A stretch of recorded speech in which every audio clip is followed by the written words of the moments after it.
Welcome to Molecules and Minerals, where we explore innovations in biotech and mining. I'm Stephen Goldman, a former trial lawyer, corporate director in both the pharmaceutical and mining sectors and executive. I'm here today with Chris Doornbos, a trained geologist who's the founder, president, CEO, and director of E3 Lithium, a publicly traded lithium resource development company listed on the Toronto Venture Exchange. I first met Chris in 2018 when the company that I'm CEO of, Comstock Metals Limited, became an early investor in E3, and I became an advisor to the company for a number of years. While Comstock distributed its E3 shares to Comstock shareholders a few years ago, I remain a shareholder in E3 and have participated in a number of E3's financings, including the most recent one last fall. E3 is advancing its lithium brine project in the Leduc Reservoir, Alberta, using direct lithium extraction technology, which Chris will discuss in more detail later on, but which can produce a very pure 99.7% battery grade lithium carbonate as its end product. So, thank you, Chris, for agreeing to join me on this podcast. And first, can you tell me a little bit about your background and the history of E3 Lithium? Yeah, sure. Thanks for having me on, Stephen. I'm a geologist by training, and my career has focused over the sort of last 20 some years on developing major projects. That's my background.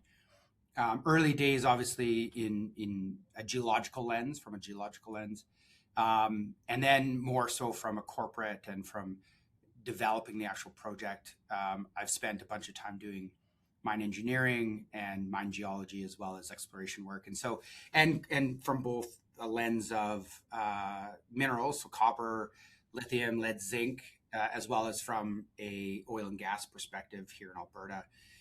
And I got a lot of exposure to what we're doing by working with Petro-Canada, doing disposal into a very similar reef complex in northern Alberta. And so the history of E3 was that we were looking for lithium in 2014 because we saw it as a commodity that was on the rise. We firmly believed in the use case of the lithium ion battery as something that we needed in this world and something that was going to become much more prevalent. And when you looked at the lithium supply in 2014, it was 50,000 tons a year. 2025, as a contrast, we produced 1.5 million tons a year. And we looked at that.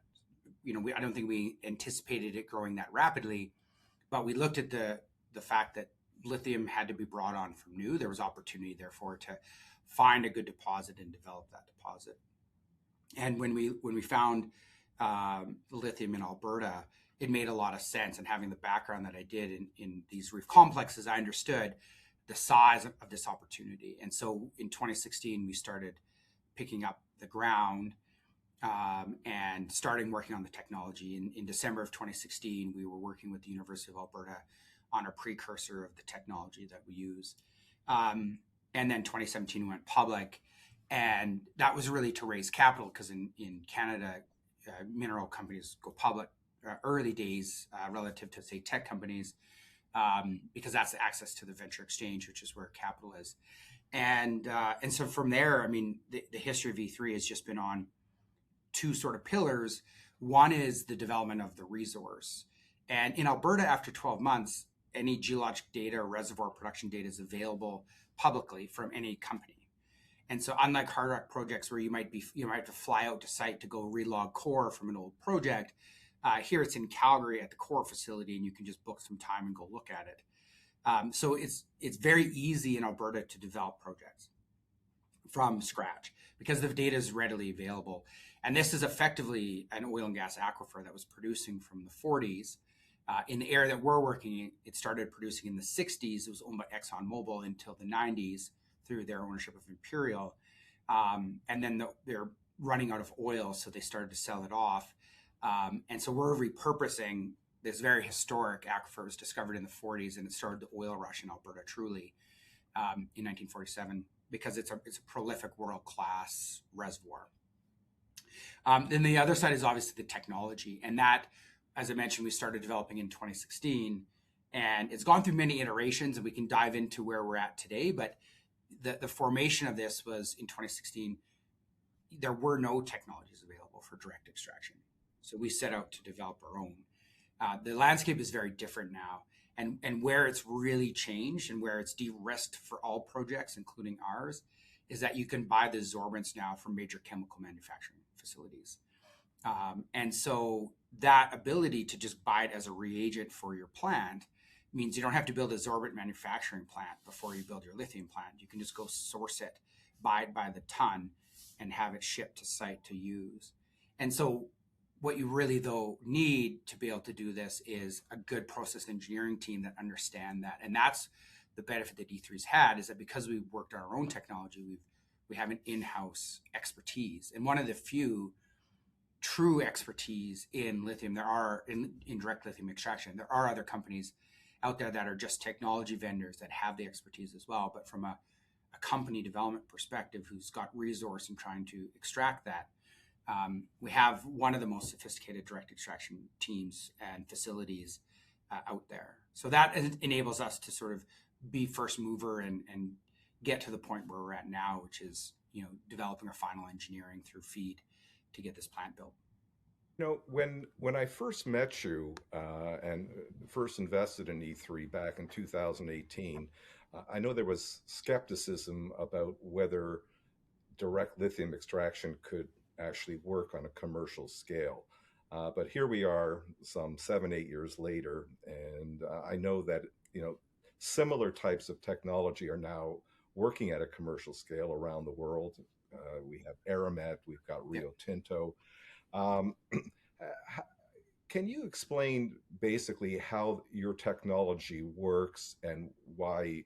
And I believe you would agree that it's much more de-risked today. Can you explain why that would be so?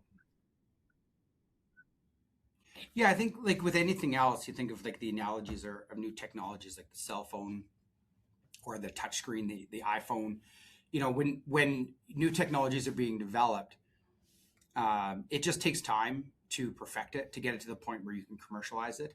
But it is one of those things that's gradually then suddenly, right? Like things are developing behind the scenes, you don't really see them, and then all of a sudden everyone's doing it. And I think the advantage to direct extraction is there's so many pieces of this that make a lot of sense, from a capital outlay, from the fact that you make the product on site.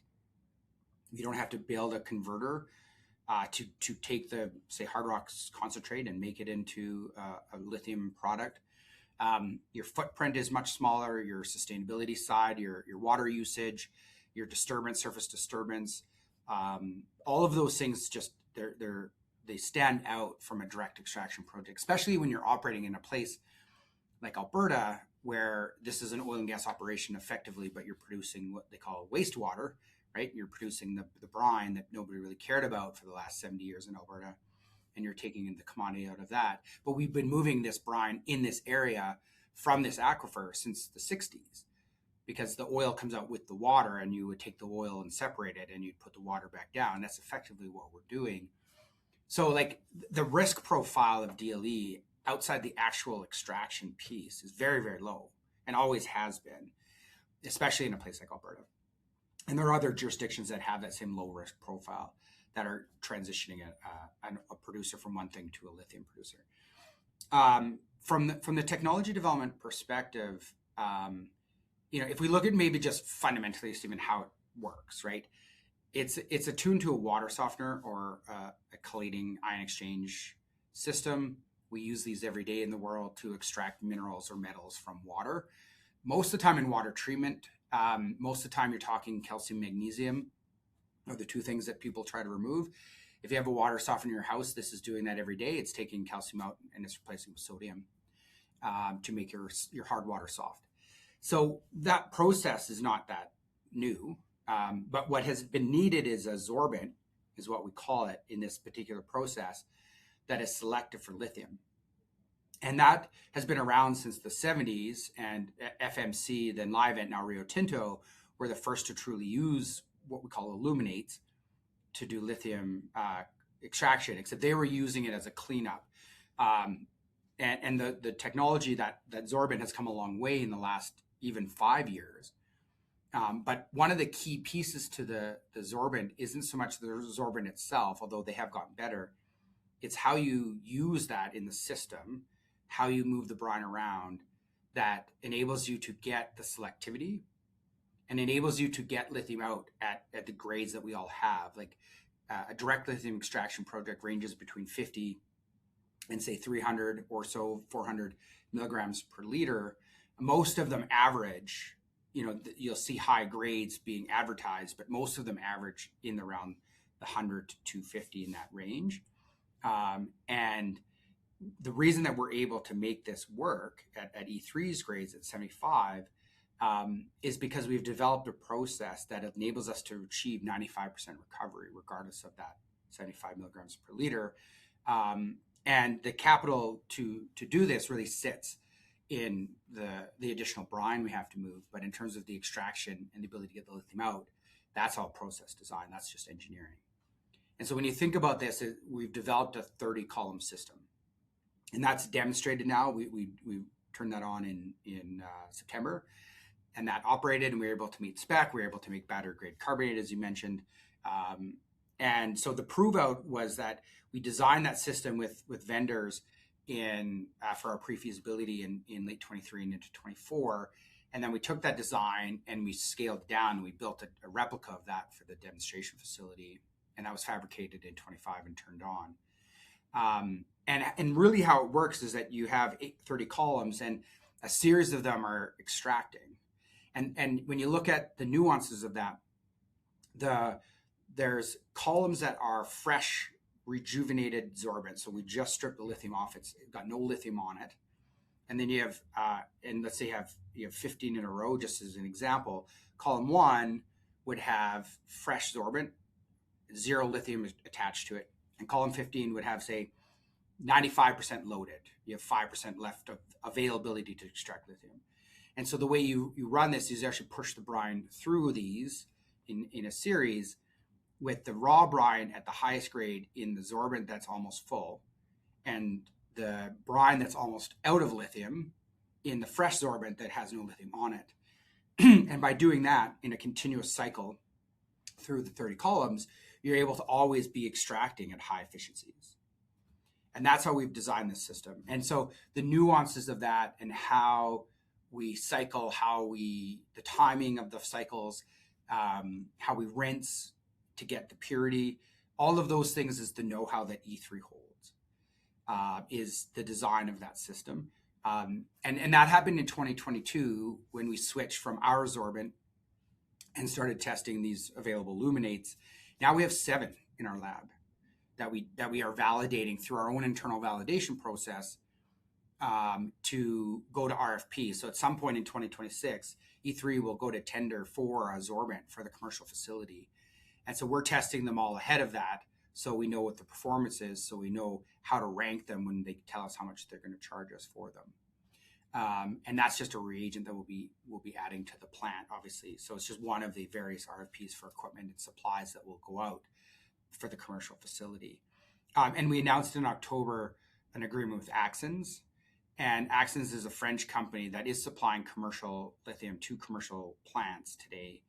And the only reason we don't really normally announce non-binding MOUs, but this one particularly because it showed a connection to Europe, which is really important right now on the political front. And we can talk about that a little bit, but also the bilateral collaboration with their sorbent, and they needed lithium carbonate for they have a cathode process they're trying to develop. So, there was a really good story there for us to be able to say, we'll take your sorbent.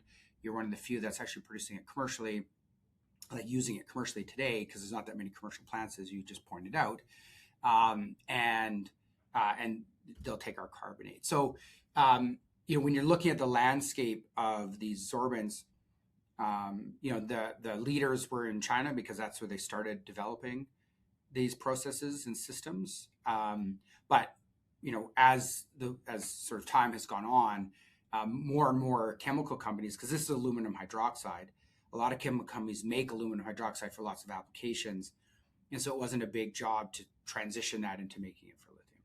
And so, yeah, so that's sort of how we've de-risked it internally, is that the key reagent we source from a reputable vendor, and the process design we own by our process engineering team in-house. And we do all of the validation in-house at our lab and our demonstration facility. One of the things that you mentioned, and I don't know whether people really focus on, is the fact that you're going to be producing battery grade lithium carbonate, or you can do hydroxide as well, as I understand. And this is actually quite unusual, isn't it?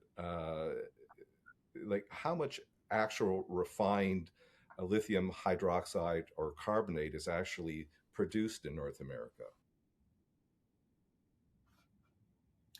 I mean, right now, the actual molecules being produced of lithium in North America are Rockwood, which is an Albemarle project in Nevada. The number last I heard, and this may be wrong now, but it's about 4,000 tons a year. And then there's 2 hard rock mines. Well, 1.5 million was our demand last year, so it's not even on the register. And then there's 2 hard rock mines in Canada, but that we don't have a converter, so those are being processed overseas. I'm not sure exactly where, but the main conversion capacities today is in China, so it's possible they're going there or somewhere else. So that's our landscape. Now, there are converters making carbonate into hydroxide. Rio Tinto, ex-Livent, and Albemarle have facilities in North Carolina that they make final battery grade products from the carbonate projects that they have in South America and other sources. And they're probably the leaders from a battery spec, sort of understanding how to make that in the world. Outside of the Chinese, like Ganfeng is obviously now one of the leaders in battery products for sure.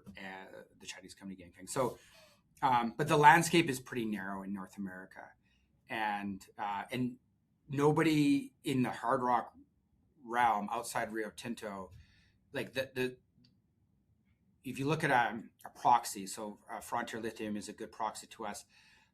From the sense that they're about $1 billion to build their mine I think it's in Ontario, and that includes they have to build a road out to the site. And I'm not going to quote the distance, but it's not a couple of kilometers. And all of that infrastructure has to be put in place. Then they have to build the mine. And it all has to be permitted. It all goes through federal EAA, and that's a big lift. And they're working through it, and they're doing a good job of getting through it. But it's a big lift to get a hard rock mine. And then all they're doing is making a spodumene concentrate. So they still have to build a converter facility, which they plan to do later on in the southern part of Ontario. And so they're going to truck the raw ore at 6% down from the facility to the converter. And when you look at like that proxy to us, we'll have some pipelines. We're moving the brine to a facility where we'll take the lithium out. We make a lithium chloride. It's about 60% lithium, not 6% like a spodumene concentrate. And it's the other 40% is calcium, magnesium, and boron. We remove that calcium, magnesium, boron through ion exchange resins and filtration. We remove the water through RO filtration and evaporation, pressure evaporation, until we get to something that's highly concentrated, very, very pure lithium chloride. And then we convert using sodium carbonate to make lithium carbonate. And as you mentioned, we could take that slurry of lithium carbonate and convert it to lithium hydroxide using calcium hydroxide in the second batch of chemical conversion. And then you dry it out with a crystallizer into a product that gives you the crystal formation that you want, size of crystals and stuff like that the battery companies are going to look for. And so it's just the big lift for us is moving the brine around, but it's power. So our operating cost is about 1/3 power because our mining is pumping. Everything is in a closed loop system. So it comes out of the ground, it goes through a pipe, it gets to the facility, we run it through the DLE columns, it goes back into a pipe, go back to a wellhead and back into the ground. And that's how we do the extraction. The brine's out of the ground for probably less than an hour in total time. And then obviously we have a process to clean it up, but in a couple of hours, we've gone from molecule in the ground to a battery grade carbonate at the plant. The smallest piece of the plant is the carbonation piece, because as we go through the process, you're reducing the volume, right? So the biggest volume is the brine production. The smallest volume is the chloride feeding into the carbonation circuit. So that ends up being very small relatively. So the capital size gets smaller and smaller as you move. So the intensity, therefore, and the risk of going all the way to carbonate for us is very small. Right. So, I mean, that's quite significant. So you can take the raw brine from, I think it's about 2 kilometers below surface, 2.5 kilometers below surface, to the surface, take it through the DLE columns and produce a battery grade lithium carbonate or hydroxide in a matter of a few hours, as opposed to months or even years with salars or hard rock processing. Wow, very impressive. And once you get that operation running, it's sort of like it's instantaneous. You always have, if you're in a salar, you sort of always feeding the machine with product because you have 2 years of lag. But the risk there is that you get a big rain event and you dilute all your ponds, and you have to sort of start not from scratch, but you have to start the evaporation process from the water that's come in and get that out of there again. So they're more prone to upset. Time is obviously money, right? 2 years is a long time to wait. So there's a lot of advantages. In the past, DLE has been seen as this like black box and a secret and hard because no one really understood it. And the truth is that a lot of people actually understand it, even if they've never seen the term direct lithium extraction before. But you threw them at the problem saying, here's a sorbent. There's 3 of them we can choose from or whatever, right? And here's the brine chemistry. Here's the test results. Can you build me a system? A lot of people who have experience in water treatment can figure that out. And so that's where we're at today. It's like the proxy that I look at is copper flotation. If you're in a sulfate copper project, no one talks about the complicated nature of doing copper froth flotation to get a 20% copper concentrate from a rock. But it's actually quite complicated. It's just that it's been around for 100 years and we understand it. And an engineering shop who builds these types of things, like the EPCs of the world, like Hatches and Fluors and stuff, who build mining, engineering, processing, they understand it as well. And they've got people who have built these things before, and they can design it for you. And so you have to do metallurgical testing, and you're looking for things like how much arsenic content you have and all these other aspects, how easily the copper liberates. But it's a very standardized series of tests that you do that feeds the design of the plant. That's where DLE is headed. And it's not far off from that today.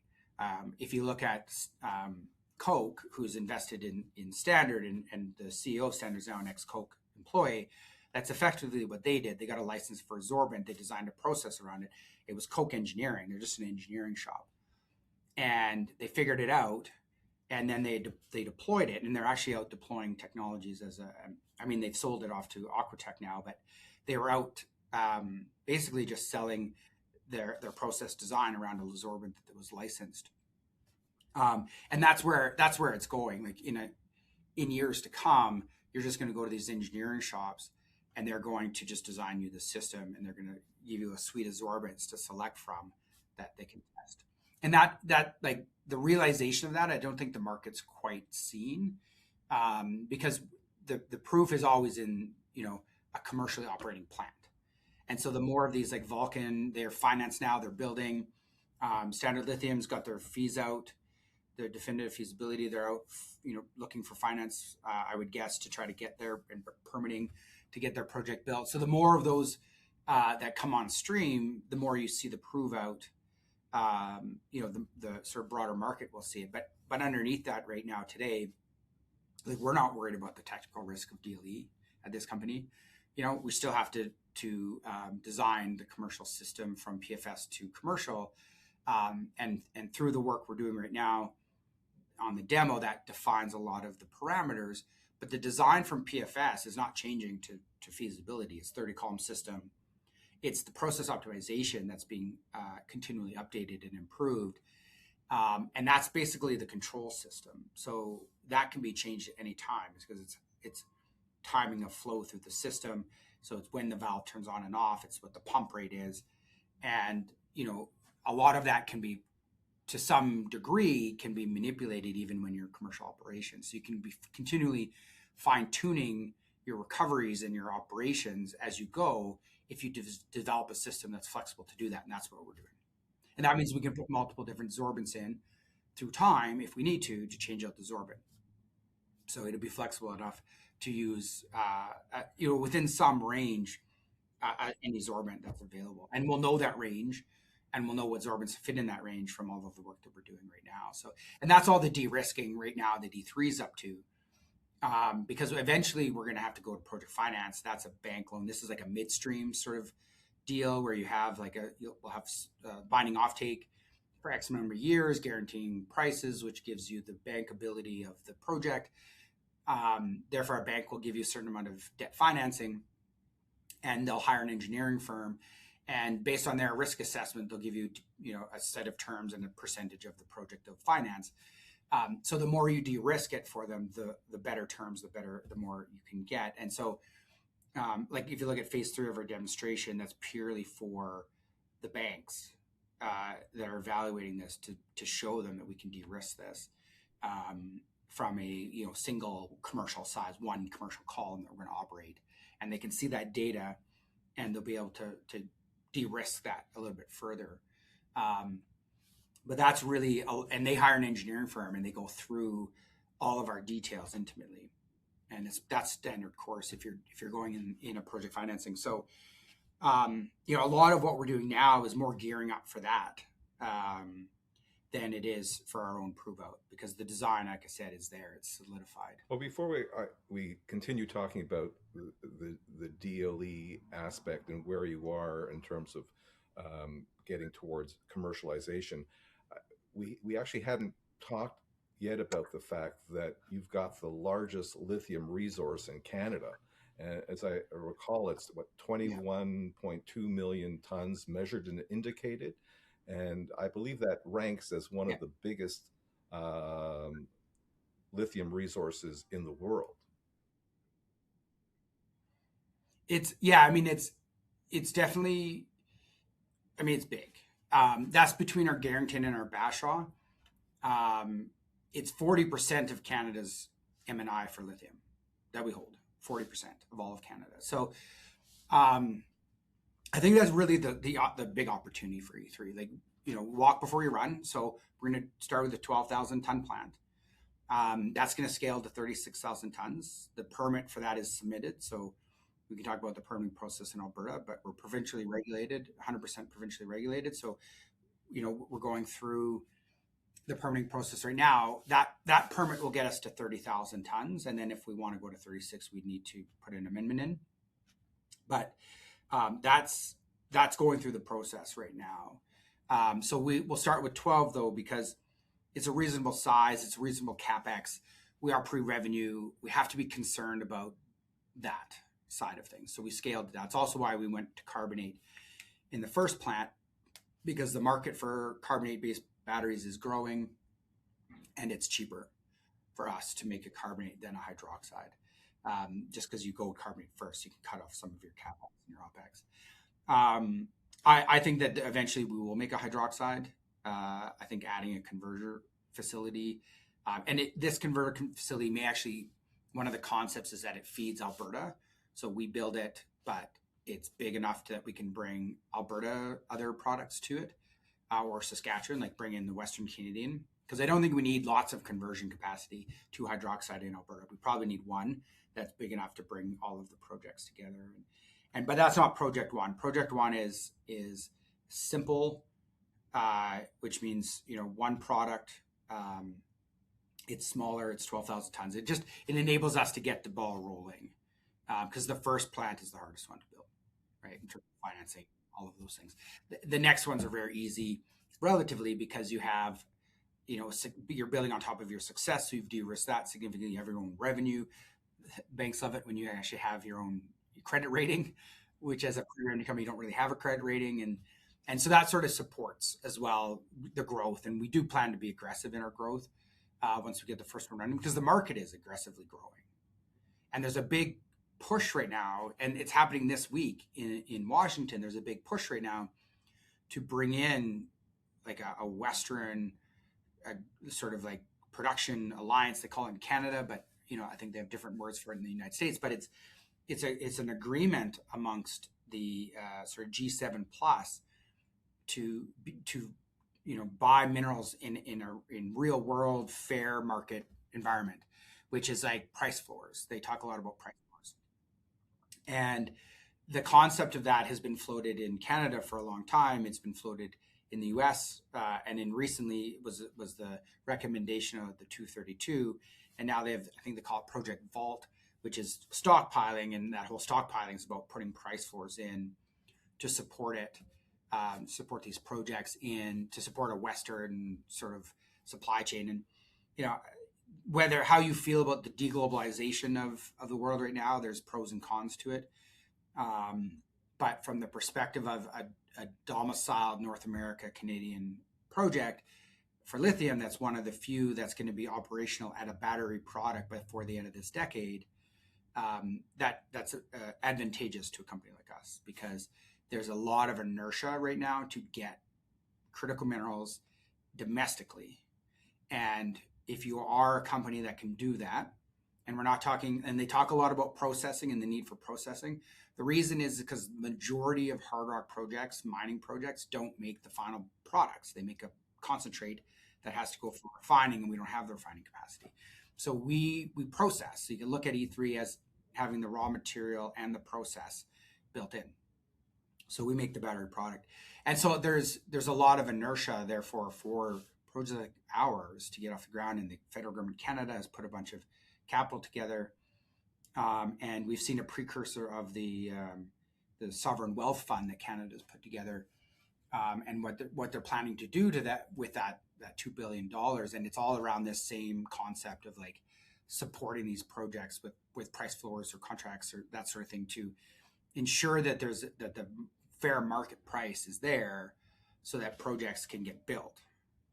And so for us, it's very exciting to see all of this come together, and it will support our development.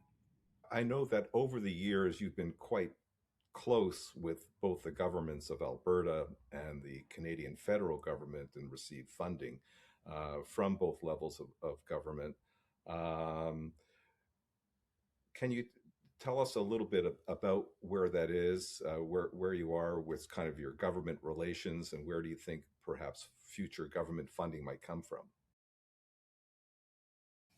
Yeah, I mean, I think that the reason that we have these conversations with the ministers, and we hosted the premier of Alberta at our lab over the summer, is because we're opening up a new industry in the province.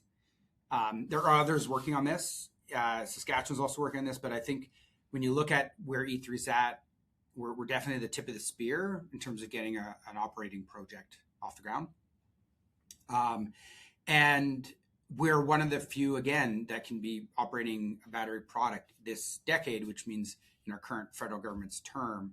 And so I think there's inertia there, but when you look at the landscape in Canada, it takes a long time, as you know, you're in the industry, to go from, hey, I found a rock sample with some copper in it, to a copper mine. That's usually 20 years. And if you want to go from like, hey, we have a resource here and we're ready to start developing it, that's 10 years. And so the time scale, and there's nothing wrong with that necessarily. It's how long it takes. The projects that have been out there for 30 years are the ones that got caught up in permitting, right? There are projects that are still going through EIA processes that, end up, there's not a lot of funding available when you're going through an EIA because it takes years and you're not really doing anything but going through the EIA. It can really slow down development and make it hard for companies to keep funded and keep the process going. And there's a lot of talk about that. Like there's no funding available during the permitting window. to get these things done. That's the challenge. And I think a lot of what Canada has been talking about is fixing that permitting challenge. And I think it's one of the reasons why the MPO was formed, is to manage that. It's also, they need to do some refining, it sounds like, in the EIA process to streamline it. And they're trying to work with provinces. So you have one sort of stop shop. You don't have to go to multiple different avenues. So there's a lot of work happening in the background right now to fix that. And it's for the betterment of Canada. But even with all of that, like, it still takes a long time to explore and develop and engineer and all of the pieces that go together with it. So if you want to build a robust industry in Canada for mining and mineral production, you have to fund it. And to fund it, you need a healthy ecosystem of financing. And the last year, because of the run up on gold, there's been a lot of money coming into the sector that has made money. And that's what you need. You need people to be excited and be making money, making returns on investments in the mineral industry, to be excited to bring that money back into the mineral industry, because you need an ecosystem that's healthy. So the other piece that you need is you need to build some mines or some mineral projects, because when you go through that process of building, you either get bought out and there's a return, or you get to success of operations and there's a return, because you're now an operating company and your fundamentals are based on your revenue, not speculation that you're going to make revenue one day. And that's really what Canada needs right now, is to start building some things. And I think the federal government's talking about that a lot. Obviously, Alberta, I think the mentality has been here a long time, is like we get things done, we build in Alberta. And that's more because we have the oil industry, and you can start with a one well, make a bit of money, and then build that into like a CNRL size company from a single well. That the availability in oil to do that is there. It's quite a bit different in minerals, because you have to spend a lot of money. You turn the machine on, and then you make the money. So it's a bit of a challenge. But I think this is where the government that's here today, both provincially but also federally, I think they understand this concept that, like, we need to get going, we need to build some things, and we need to bring the like, as we've been told by the ministry, we need to crowd private capital into the industry. Like, that's what we need. So you need the catalyst to crowd that capital in, and bring back this healthy sort of funding ecosystem that we have enjoyed in the past in Canada for mineral projects, that has sort of waned over the last 10 to 15 years. You've got a great permitting system for your operation, for the DLE project that you have in Alberta. I know you actually had some input into that system with the directives, because aren't you permitted like an oil and gas project? Yeah, and we tested it. So in 2021, after a lot of work, and we weren't on the advisory council that Minister Savage at the time formed, but we sat down with her before that and gave her our white paper on mineral reform, permitting reform that was needed, because prior to 2021, there was no home for permitting in Alberta for lithium, or brine hosted minerals as they call it, at all. So if you wanted to go get a license to build a project, there wasn't even a place to go. And so we brought that to her attention, and to her credit, she understood exactly what was needed. She formed a council. They gave her some recommendations. We gave her our recommendations outside of that. And at the end of 2021, she brought Bill 82 in that year, that brought regulatory authority for brine hosted minerals into the Alberta Energy Regulator, who regulates oil and gas. And from there, the AER started developing the directives that they already had to include language for this. And we tested that for the first time. E3 got a Directive 56 facility license for a brine hosted mineral processing facility for our demonstration that's operating today. That was granted to us this summer under the new scheme. That was the first one in Alberta ever granted. When you look at our permit application, which you can go find, it's public on the AER's website, our D56 for the facility, it's the same license application. It's just now that it's a bigger facility, it's much more detailed, obviously, because it's a much bigger facility. And it came with an EP application, which is the Environment Protection Act. So it's like EA Light that we're required to do provincially for these projects. And we're going through it, and it's now in sort of the stakeholder consultation phase, and they've had opportunities to apply on the AP application, and now we're going through the D56. We take all that feedback to heart, we listen to it, we write a very detailed response, which we did for the PIA, and we'll probably do again for the D56, depending on what we get from that. The AER has questions, they call them SIRs. That's being worked on right now. So like the process in Alberta is very much stakeholder forward. We purchased this land over 2 years ago optioned it from the county. It was an old gravel pit. So we're taking a commercial site and we're repurposing it for a lithium production site. And we've been working and conversing with the locals for 2 years, and it sort of like gets bigger and bigger and bigger as you go through time. We had an open house in May of last year. We invited the whole community out. We had 250 people show up. So, that's the standard course of how you operate in terms of getting permits and licenses in the province.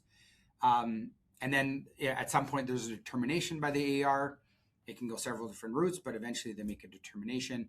And that, if that's a positive, which we anticipate it will be, it's a license to build and operate a lithium plant. And do you think you can have that done by the end of this year? I mean, I know there's no guarantees, but is that, if all goes well, is that what you're hoping for? Yeah, I mean, that's what our hope is. We don't control the timing.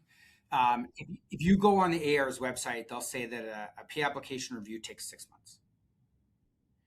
We put ours in at the end of November.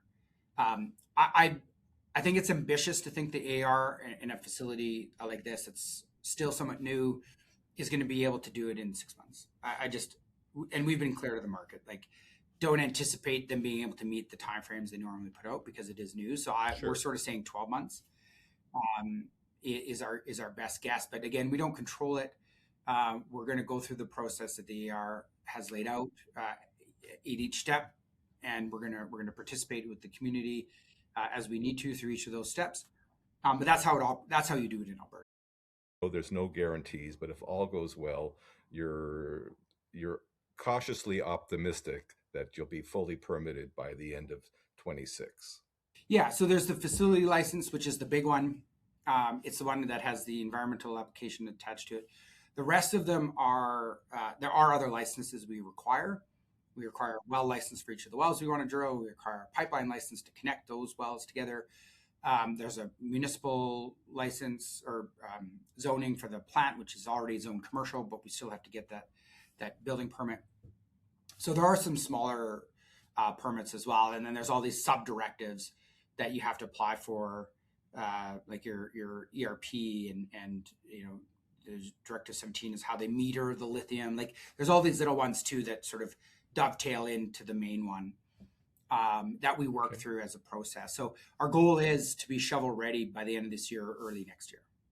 I just want to talk to you about your demonstration plant for a moment. I actually visited your pilot plant back in, I think, the fall of 2023, and was very impressed with that. So the demonstration plant looks like it's more like almost a miniature of the full commercial scale. Is that right? So as I understand it, so once you finish your demonstration plant, and assuming everything goes successfully, basically what you're building ultimately is sort of a modular system of that. Yeah, I mean, to be clear, the demonstration is small. But it's 30 columns. So when we build the single column phase 3 of demo, that's one full-size column. And the trade-off there is that the 30 column, you don't want too big because you want to be able to run tests on it. And if it's too big, the volumes are too big, you can't run a series of tests. The single column is really just to confirm that, and again, mainly for the banks, that the recovery number that we're anticipating in the commercial system can be achieved in this big 3x3 meter column. But the actual optimization work, that's how the plant's going to operate and the flow rates and stuff, that's all done with the small 30 column, which is already operating. And we're in the process of moving it right now. So it'll be set up at the new site. We drilled 2 wells in the fall. They're being completed here this month. And then the facility will start coming back together, and we'll bring that equipment over to the new site. And that'll be its home until we decommission. And that's where the single column will go. And again, like there's sort of a series of tests that we're doing. So it is subsurface. We drilled the 2 wells. They're about 15 meters apart at surface and 200 meters apart subsurface. And we're going to we put tracers down at certain depths, and then we pump at a big pump that mimics, it'll be near commercial size, not quite, but it's effectively that size. The well bores are full size commercial wells.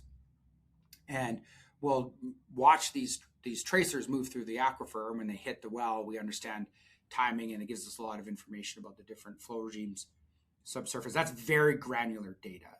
Like it's not necessary for the broad model. It just gives us some inference on what to expect in the different zones that are in this aquifer. And there's generally 3 main zones.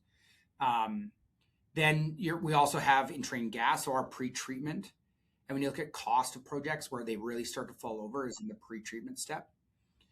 So if you have to add things to the brine to condition it, like you have to change the pH of the brine, that can get very, very expensive. Some of the projects that are very high temperature have stuff in them that is very hard to get out, like silica in very hot geothermal projects. Because the sorbent has a range, like I think most of them probably start to degrade above 120, 125 degrees C. So if you have a 350 degrees Celsius water, it's great, you can generate power, but you have to cool it below the 125. You get silica coming out. Silica forms glass in your pipes if you cool it the wrong way. So you have to have this big sort of pre-treatment system, or if you have a brine that's variable in chemistry, that can cause a lot of problems. So the brine itself is such a critical component, grade being a piece of that, but also the chemistry and the consistency. And we have a very clean brine relatively, and a very consistent brine. So that helps us in the pre-treatment. But the one thing we do have to, so we don't have to do any treatment steps to it, but we do have to take the gas out. If we keep the gas in, we have to build the thing to handle, to run it under pressure. And that's extra CapEx. So it's cheaper for us to take it out. And basically, as the brine comes in, we take it out, and we just move it over to the outlet and compress it back in. And so we have a very small handling of that. And it's very efficient for us to take it out, put it back in. And that's out, the brine without the gas goes through the DLE and then gets put back in and goes back to the wells. And so that the size of that, those separators, we call them, is determined by the amount of gas that comes out of the brine. And that's one of the big tests we're doing as well. Is we have measurements for sure from all of the other work we've done, but this is going to be consistently running. And that consistent running will give us long-term consistent data. And so we'll be able to see, is it different when you run it for a long time? And that helps inform the size of that facility. And then the rest of it is on optimizing the DLE, which again, like the design isn't going to change, but the computer programming of that optimization gets updated. So those are sort of the 3 components. The first 2 inform us for feed. The third one is more for, giving us to the computer programmers. And that, most of that information will be collected here. Mayish will be done a lot of that work. And then, that can go into the feed process. And for clarification, feed, is that front-end engineering design? Yeah, it's a proxy to a definitive feasibility study. It's the same thing. A definitive feasibility study is a report that incorporates project economics. Feed is your engineering that backs that. So when you publish a 43-101 feasibility study, it's a summary report. It's not every piece, all the detail. Yeah. That's feed. And then your QPs take feed, they review it, they take your equipment cost and all those sort of things, and they run it through an economic model and create an economic, evaluation using metrics like NPV and IRR. That's what a feasibility study is. So it summarizes all the work, and then it produces a class 3 cost estimate. Okay. And I understand you're hoping to have your feasibility study itself completed by the end of the year-ish. And that's required for basically project financing. Yeah, especially the cost estimate, a class 3 cost estimate. That's the really big thing that they want to see out of that, which is an output of feed, but it also gets incorporated into your feasibility study. Like the publishing of that report, it always takes a couple months to publish. Like it has to be reviewed, and it's a big report, and you got independent qualified people that are checking all of your designs. So like generally you get sort of the engineering to the point where you can write one, and then you just carry on doing more engineering, and the QPs are taking the information and summarizing it with you and publishing that. So, having that out at the end of the year, that might be a tight push. But it's just publishing, getting the details publicly. You've talked about the fact that you've had ongoing discussions with potential off takers and potential strategic partners. You haven't mentioned any names, but from what I understand, is that the parties that you've been talking to have wanted to see samples of your battery grade lithium carbonate, which you've been providing to them. And they also want to see kind of the outcome, at least of the phase 2 of your demonstration plant, which you indicated should be completed by around May. Do I have that right? Yeah, I mean, our the samples have been from the commissioning and running of the demo phase 1 are being shipped to customers. And that's ongoing. We continually make more carbonate. Okay. The systems aren't running today because we're in the process of moving it. But we have a bunch of backlog of chloride that we're carbonating.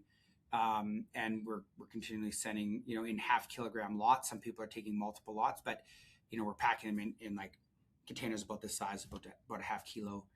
And so that will continue, ongoing as, customers are looking for it. They want to see it multiple times. They don't just want it once. So there's a lot of work there that goes into developing that.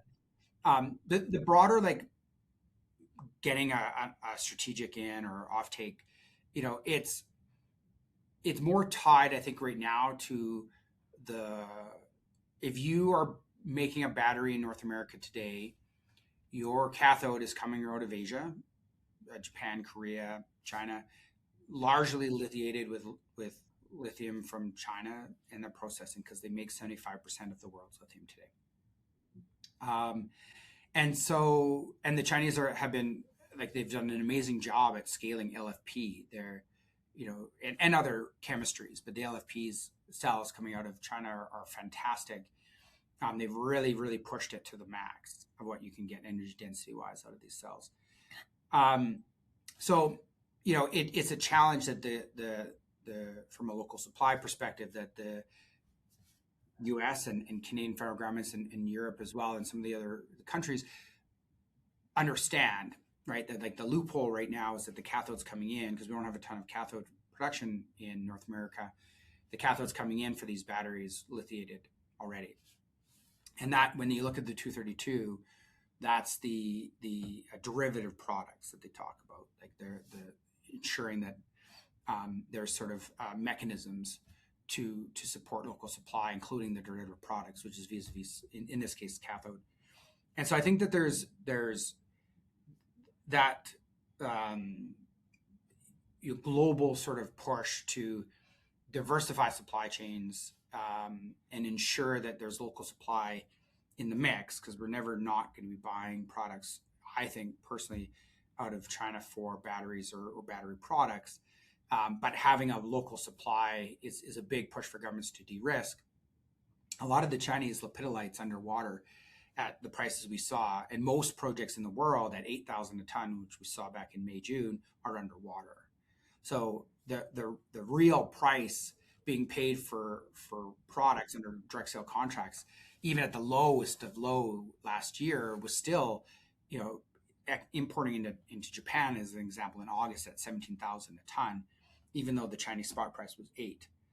And so the market clarity, I don't think, is reliable right now in terms of what prices are actually being paid versus what spot prices are being discussed.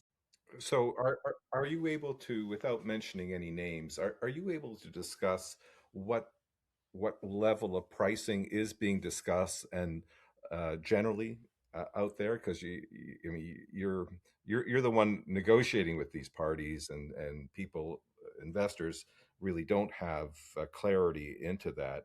And what is the level of interest? Like how excited are you about the market out there, and the probability of getting a reasonably good. I assume we're talking about a long-term offtake agreement. I think that it's a certainty that E3 will have an offtake partner, right? A sales contract to somebody. That's how lithium is sold in this world. So that is a progression that E3 is moving towards as we go through all of this sampling that we're sending out. So, that's baked in to how lithium is sold. So, it's obviously a big catalyst for companies when they get those signed. I think the market is in a bit of a reset right now because you have to remember for 2 years it was on a steady decline of lithium price, and now we're back up to 20,000, and it looks like it's gonna sort of hover around the 20,000 mark. We're talking about 20,000 US per ton. Carbonate is the reference point I'm talking about right now. So A carbonate, okay. So it's still like the market's very volatile and very dynamic, and 2-3 years ago, E3 could have signed offtake at very healthy prices because the price was 70,000 a ton. But we weren't at a stage where we were ready to. 2022, we were gearing up for a pilot. Now we're at the stage that the market's come back. We're at the stage now we are. So I think we're really well timed because the market's coming back, but it's not it's not going to be tomorrow. It's not how it works, right? It's going to be through the year as we move through these. The good partners that we talk to, the people who want long-term supply, who aren't trying to be aggressive and want to have a local or even not local, like even into Europe or some of the other Asia countries like Japan and Korea, the certainty of supply, the certainty of scale up of that supply to continually feed the monster as it grows, right, as you make more and more batteries, is important to most customers. And the ones that we're talking to that we feel the most encouraged about are the ones who value that, value a good supply, reliable supply that's not going to get shut down because of government changes, that's not going to get manipulated, that's going to have a fair market price. And so a lot of the companies are looking at it from, they have to protect their bottom line, right? And so if their competitor is getting it for really, really cheap, and that helps them sell their batteries for that little bit of less, which helps them sell that car or that battery storage system for that little bit less, that's impactful. But on the other hand, if they're at the whim of the spot market and now you're at 70,000, now their batteries are more expensive. And so there's always a trade-off. That trade-off, I think, from what we're seeing is that most operating projects out there in this world, even the Chinese ones, are more expensive on a per ton basis than E3s. So, we need a price that supports the debt that we'll have to hold, that supports our operating cost, all of that stuff, right? The royalties we'll pay. But I think that what we see in the market today is that those prices are viable, that companies are willing to pay them. And then this sort of, I don't know if we'll call it a dark horse, but like this government initiative that's just being solidified right now about this local supply and this G7 plus production alliance brings another layer to this conversation, because it's not just about fair market. It's also about we want local supply, and we're going to support the local supply with some backstops. And we're still sort of seeing what that looks like. I don't think anybody really knows exactly what those mechanisms are going to be, but it should be, from an investment point of view, if investors are watching, it should be very encouraging, because there's some certainty growing that these projects are going to get off the line. And that's what we see. And that's encouraging for us, because there's a lot of, unlike any other time I've ever seen in the minerals market, there's a lot of inertia, as I've mentioned, to get mineral projects in North America, in Canada, in Europe going, to get local supply for these critical minerals. And, is that the G7, Carney talks about it a lot, Trump talks about it a lot, the EU talks about, everybody's talking about this. So, and the mechanisms are coming. So there's action, not just talk, right now, in terms of putting the mechanisms in place. And that just adds certainty. It's really what it does. It adds certainty that our project can get what it needs to, in terms of price, in terms of debt financing, government. We don't need permitting support, but for those that do, some permitting support. It adds that certainty that there's a will to get these projects going, and that should be very encouraging for any investor that is looking at this space, because that enables their investment to be more secure. And so watch that, but we're seeing it already, and I think it's a very big positive. I see. Um, so, how do these offtake agreements work? Maybe you can talk about that. You've mentioned the term floor and a ceiling. Is that because the floor would be a minimum price that would be payable over a long-term contract? And I assume you would also have the off-taker would have a maximum price as well. Is that how it works? And is it long-term, or are you looking at 5 years, 10 years, longer? Can you just sort of just generally talk about what an offtake agreement would look like? Generally, this may not be what E3's offtake contract will look like, but just what we're seeing in the market and what we see other people sign. So if you have a floor and a ceiling, they call that a collar. Um, we've seen contracts, and we know of people who have signed, projects that are operating or near operating that have signed collars. They protect both parties. They're very, if you get a floor, it's sort of like, well, the trade-off is you get a ceiling. So those are very, very common. Most of the battery companies we talk to talk about collars. But when I'm talking about government price floors, what I'm talking about there is that the government sort of agrees that they're gonna put some mechanisms in place to ensure that there is a fair market price that's a minimum paid for the products to prevent dumping or some of the other mechanisms that can bring the price down below viable projects. And and if you want, in a capitalist society, the value of the project is how things get built. So we have to have these mechanisms in place that you don't need in non-capitalist society. So that's what the government is looking at as a mechanism to support building critical minerals in the Western world. But from an offtake perspective, yeah, it's a collar. The mechanisms by which that works is, and they're usually for 5, sometimes 10 years. What the banks want to see is that whatever your length of debt payment is, that's how long your offtake. That's finance. And they want to see a floor preferable, or some mechanism of a floor to backstop it. And that floor has to be above the minimum amount a project needs to pay its bills. And so when you're negotiating that, like having an understanding of what that floor has to be, right? And it's not the bare minimum. Usually there has to be some, revenue generated as well, because you have to manage fluctuations in operating costs, which happen from time to time. And, you might have to shut the plant down for a week and that sort of stuff. So you have to have a bit of a backup there. Generally, that's the acceptable course. And so, again, the way to be competitive is to have the lowest cost operating, right? And then your floor can be lower than a peer. But we're all probably in the same boat in the Western world in terms of what our operating cost is, what our debt load's going to be. There's pretty systematic, right? And so there's going to be a range of price floors. Again, it depends if you're making a spodumene or you're making a final product, but there's a range of price floors that will all be within. And so I think, and there's a general understanding of that. So again, broadly speaking, but every contract that's negotiated is an N of one. So there's sort of a generally accepted process by getting offtake signed, but there's no, this is the template the industry uses. Fill in your name and your numbers here and sign. Like that's, and it's moving that direction. There's companies out there that are, advisories to this, that have standard forms that the battery companies and OEMs are familiar with, and you can kind of hire them and use their forms, and how they can help you sort of run through the negotiating process. But there is no stock standard. Every contract is different. Fair enough. So let's just move on to like potential strategic partners. You've talked about this um, quite a bit.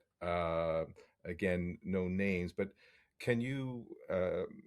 I take it this is something necessary for E3 because these are expensive projects to finance, apart from the, I guess, financing, for debt financing, etc. But um, can you, like, who are the parties that are most interested in E3? Are they Are we talking, are they Canadian, American, European, Asian? And what industries are they battery manufacturers, car manufacturers? Maybe you could just give us some insights of the types of parties. A lot of these are very strong relationships that we're developing. So I would say the potential is across that spectrum. I think that there's opportunities definitely in Europe right now. There's a Canada trade mission to Europe for this in February that we're participating in, as well as some other companies in Canada. We've seen some really good reception to that. There's trade mission to Korea.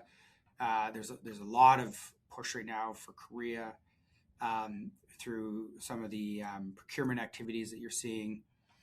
They also Koreans are making the majority of North America's batteries today through companies like SK and Samsung, LG, POSCO, and the Japanese as well through Panasonic and others. So, and then all the cathode companies that are in the background there that you may not have heard as popular names, but they're out there. And there's more and more battery companies that were small 2 or 3 years ago that have scaled up and are quite big. That are making products for the battery industry or making battery cells themselves that are looking for supply. And I think like our goal right now is working more primarily with people looking for lithium than we are for like a strategic come in. But the conversations with strategic, again, they're across the board. I would say the last couple of years, people were uncertain what's going on in the lithium market. I think that people are starting to see with all of the initiatives that are happening and with the price coming back up, which is not a sort of supported price. It's a real shortage that's driving the price back up over the fall. That people are starting to understand and get more comfortable with the volatility in the market. And I think there's a bit of shyness, even from some of the companies the big companies that had gotten into lithium in a big way, sort of slowed down a little bit because they weren't sure how the market was how the market operates. And now I think there's a bit of understanding of how the market is actually operating and what the mechanisms that are controlling price are and how much you actually believe or don't believe the Chinese spot price and that sort of stuff. So I think that and I would just classify that as market maturation. This is still new. This battery industry is still new. It's still volatile. It's still being tried. People are still trying to understand it. And so again, it's why there's more government involvement than you normally expect, because they want it, but also because it is somewhat new and it's still very volatile. So, but it's maturing, and I think people are understanding it. They get the mechanisms. You saw that batteries are not just electric cars. The battery demand is very, very strong from all angles. Like battery storage systems for AI is the latest sort of consumption of batteries and therefore the raw materials. But as the batteries get built and become available, and you can just call up a company and say, I need 2 train cars full of batteries for my X widget.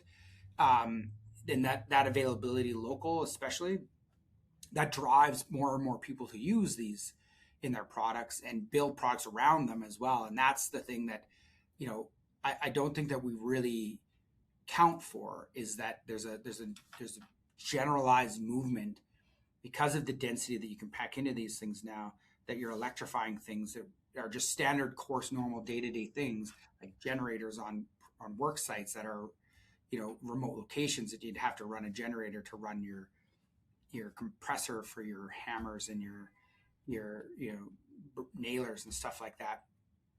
Not your hammers, but all of your pneumatic tools.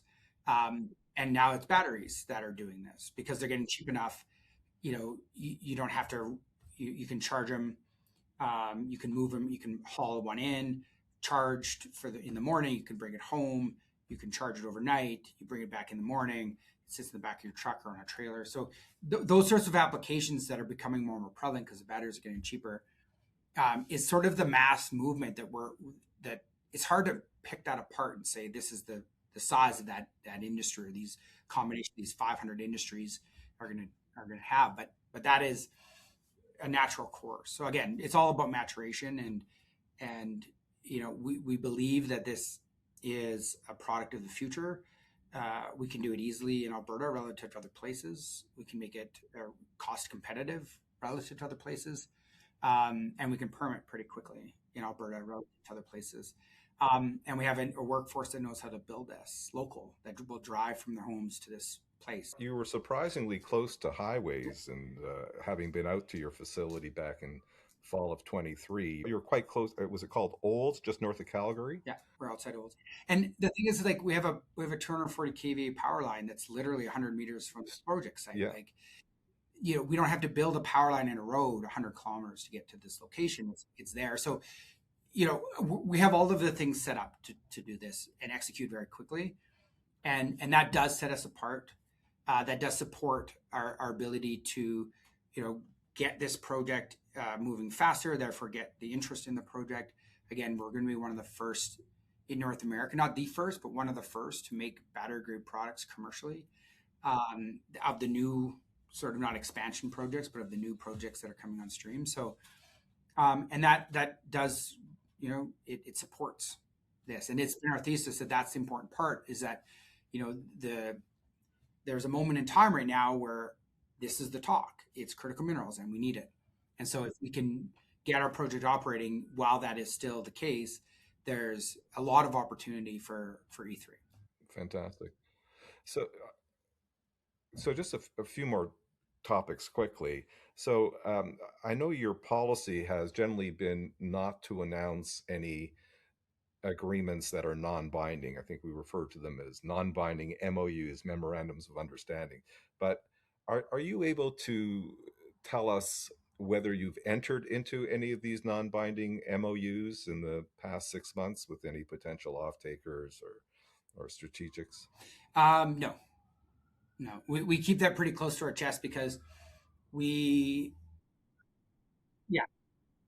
can't tell you. It's sensitive.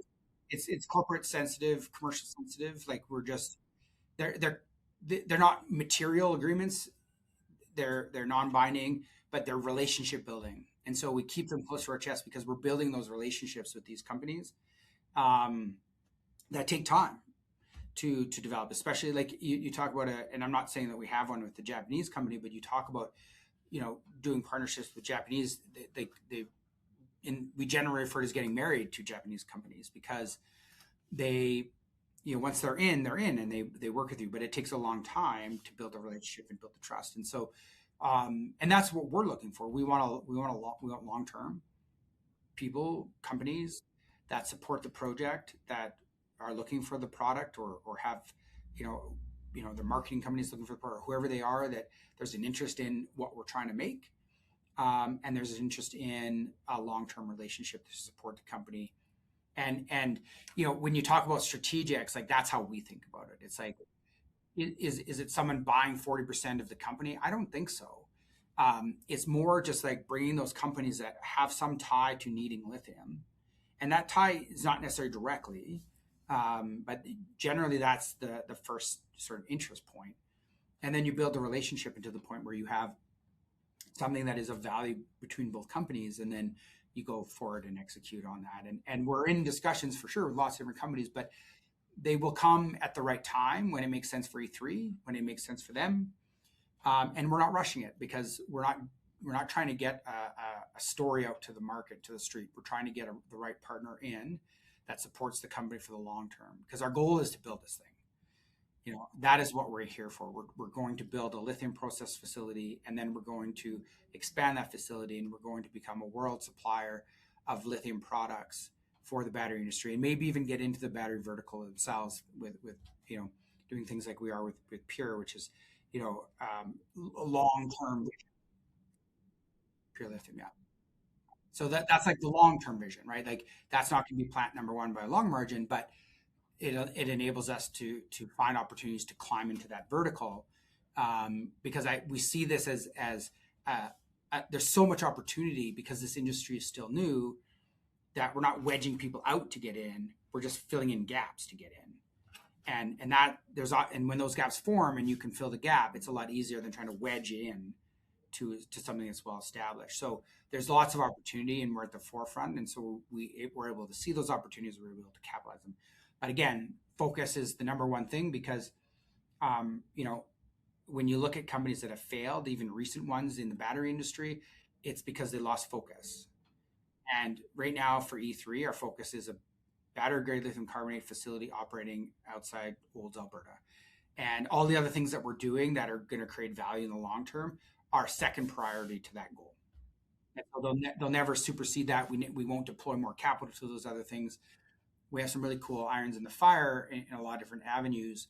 But again, they always take second place to us making a product that's sellable, which is, you know, 99 point whatever 7% battery grade lithium carbonate, and capitalizing on that. Because once we're there, we can replicate. We can do it again and again and again, and we can attract the cathode, or we can attract the battery manufacturing, because we have a facility that's operating in one of the few in North America that can do it. And that's the goal. So, from an investor point of view, you know, I think a lot of investors sometimes compare E3 lithium with standard lithium, which operates sort of a similar project down in Arkansas. They're a bit more advanced, but they have a market cap of about 1.4 billion Canadian, and ours, or E3, has a market cap closer to 100 million Canadian. So, in order to, what does E3 need to do to kind of close that gap? And is there kind of a rough timeline that you can provide? I can't. I have no crystal ball on time. Let me rephrase that last question, the last part, maybe a timeline of the sort of upcoming catalysts in the next 12 months or so. Yeah, I think like when you look at the progress and sort of where standard is, you know, relative to E3, there's a couple of things that are creating the value differential. Time, you know, their definitive feasibility came out in September. Ours is going to be maybe a little bit over a year past that. You know, I think when you saw, there's a lot of interest in Lithium Americas Corp from the administration in the US. That brought a lot of value accretion to standard, even though they weren't part of that. So there's some mechanisms there, I think, as well, that they've gone through a bit of what I would call a validation cycle. So there's been a couple of key pieces. They got Equinor in, they got their definitive feasibility study in. You know, there's some potential funding. They got a couple $100 million from the US. So you've seen some validation come to them, and therefore de-risking, and therefore market cap of a 1.4 billion. I think the benefit to the you know, investors in E3, especially ones who are holding big positions and have been in the stock for a while, but even new ones who are looking at finding a good company to invest in, because they're saying, let's get out of gold now and let's move into the critical minerals space, which is what we're seeing a lot of right now, is that value accretion has yet to come to E3 as we go through the same steps that they do. I can't promise that we're going to catch up to standard by you know, that's not, there's no way I can crystal ball the value accretion of E3, but the catalysts that have created their value, E3 is in front of us, not behind us, right? So we have those value creation steps. What that means for E3 in terms of the share price and therefore the market cap, very hard to tell. But we're pretty excited about those catalysts. You know, we don't have an announced strategic like they do. I think that getting offtake and the progression of those relationships are somewhat of a certainty, because we need to have offtake sold to this project. We have to do that. I think they're generally seen as catalysts. I think there's lots of inertia from the Canadian government to support projects, similar to what you've seen the US support. And so I think that there's opportunities there that could come, as well as just us getting our work done. And I think that's the number one that investors should be following. It's like the de-risking of the DLE brings a lot of these conversations to a conclusion, because that's the catalyst for a lot of what we're chatting about is the de-risking of the direct extraction. Another is, getting our engineering done to the level where we can provide that cluster cost estimate, that matures the company significantly because it matures the conversations that we're having. Because now we're actually talking about something that is financeable in terms of that cluster cost estimate. So I'm like I am extremely bullish. I don't know 98% leveraged on E3 personally. It is the majority of my sort of like wealth and what I do every day, and I believe in the company, and I believe that we are on the right path, and we've created a lot of value in the company that hasn't necessarily been realized on this as a stock price today, but the value is there. We've de-risked significantly, and I don't think that we show that de-risking yet in value of the company. Now, how we proceed forward and how we get that's the crystal ball I don't have, but it's there. I do believe it's there. So if everything goes reasonably well, when do you think that E3 could be commercially operating and actually producing lithium grade carbonate at a commercial or industrial scale? Our goal right now is 2028 to 2029, and the throttle of that is dependent on two major things, but mainly just the project financing. But the other piece is long lead equipment. So the date of delivery of equipment on site generally for us will set the clock. If you're talking about a hard rock project, generally it's the permitting. Like they go through years of waiting for those permits, and then they get them, and then they can go out and project finance. We're going to sort of have all of that come together to singularity.